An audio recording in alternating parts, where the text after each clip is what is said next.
بسم اللہ الرحمن الرحیم۔ خرید و فروخت کے بیان کے بارے میں حدیث صحیح البخاری کتاب کی حدیث نمبر 2048۔ ترجمہ: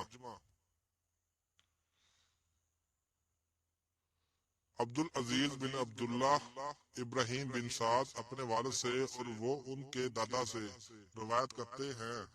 حضرت عبد الرحمن بن عوف نے بیان کیا کہ جب ہم مدینہ آئے تو رسول اللہ صلی اللہ علیہ وسلم نے میرے اور سعد بن ربی کے درمیان بھائی چارہ کر دیا۔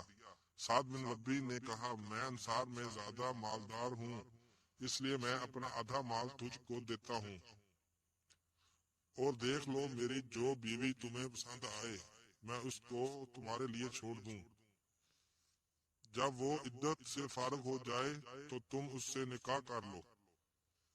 عبد الرحمن نے کہا، مجھے اس کی ضرورت نہیں، یہاں کوئی بازار ہے جہاں تجارت ہوتی ہے؟ چنانچہ عبد الرحمن وہاں گئے اور پنیر و گھی لے کر آئے، پھر برابر صبح کو جانے لگے۔ کچھ دن ہی گزرے تو عبد الرحمن اس حال میں آئے کہ ان پر زردی کا اثر تھا۔ رسول اللہ صلی اللہ علیہ وسلم نے پوچھا، کیا تم نے شادی کی ہے؟ انہوں نے جواب دیا، ہاں۔ آپ نے پوچھا، کس سے؟ کہا کہ ایک انصاری عورت سے۔ آپ نے پوچھا، مہر کتنا دیا؟ کہا کہ گٹھلی کے برابر سونا۔ نبی صلی اللہ علیہ وسلم نے فرمایا کہ ولیمہ کرو، اگرچہ ایک بکری ہی کیوں نہ ہو۔